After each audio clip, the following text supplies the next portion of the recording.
Macmillan Audio presents Every Time I Go on Vacation, Someone Dies by Catherine Mack. Read for you by Elizabeth Evans.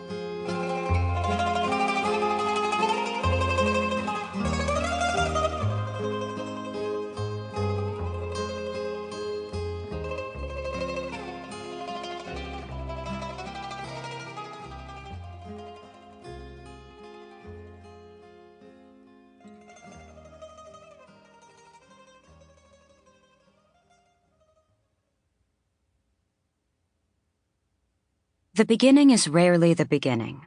It's the middle, or it's near the end, or it's on its way to being that way. Death might be the inciting incident, but death doesn't just happen. There's a beginning, middle, and end to that, too. Eleanor Dash, When in Rome, The Vacation Mysteries #1.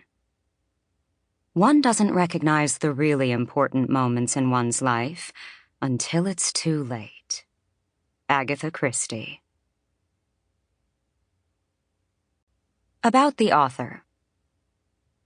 Eleanor Dash is the author of the Vacation Mysteries series, which began with When in Rome, a runaway bestseller that was on the New York Times bestseller list for 6 months. Eleanor studied marketing at the University of Southern California, but ended up skipping out on her first day of work with a big advertising company because she was deep into writing. Oops. That probably wouldn't have worked out anyway. Eleanor lives in Venice Beach, California, with her sister, Harper. One day, she hopes to work up the courage to jump out of an airplane. But since she gets vertigo in tall buildings, that's highly unlikely. You can follow her on all the usual places on social, but why would you want to? Chapter 1. I'm Going to Kill Him. Rome. Bless me, Father, for I have sinned. I want to commit a homicide. Why, you ask? Bear with me for a second, and I'll explain.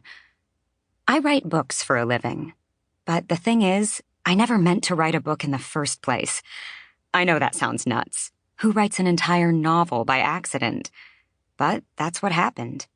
10 years ago, after a life-changing trip to Italy during a crisp January, I wrote a book. And, okay, I know what you're thinking. Didn't Elizabeth Gilbert do that already? Was it some kind of Eat, Pray, Love knockoff? I want to say no, but the truth is, kind of. I mean, there were thefts, detective work, and even a murder. But there was also lots of travel, a love story, and pasta. I'll get to all of that. What you need to know right now is that when I got home after a whirlwind month of adventure, I had an overwhelming urge to write down what had happened, and it spilled out of me in a feverish rush.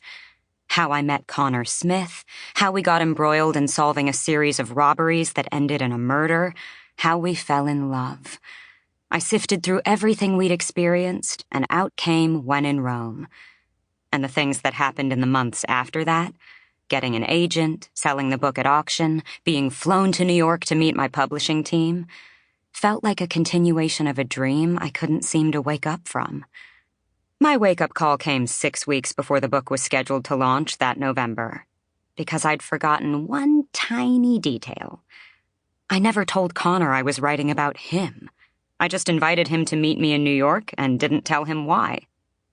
If I'm being honest, and that's what this is about, right? Confession. I thought that when I told him, he'd pick me up and twirl me around like in a scene from a movie. That's not what happened. Instead, I got, well, not blackmailed exactly, but something blackmail adjacent. Because once Connor understood that he was soon to be the star of a true crime novel, that I'd changed everyone else's names, including my own, to protect the guilty, but not his, he wanted 10% of my advance. It was that, or, he told the publisher with an élan I had to admire, he'd see us in court. Even though he didn't have a legal leg to stand on, my publisher didn't want to take the chance. I've always wanted to use footnotes in a manuscript. Sample complete. Ready to continue?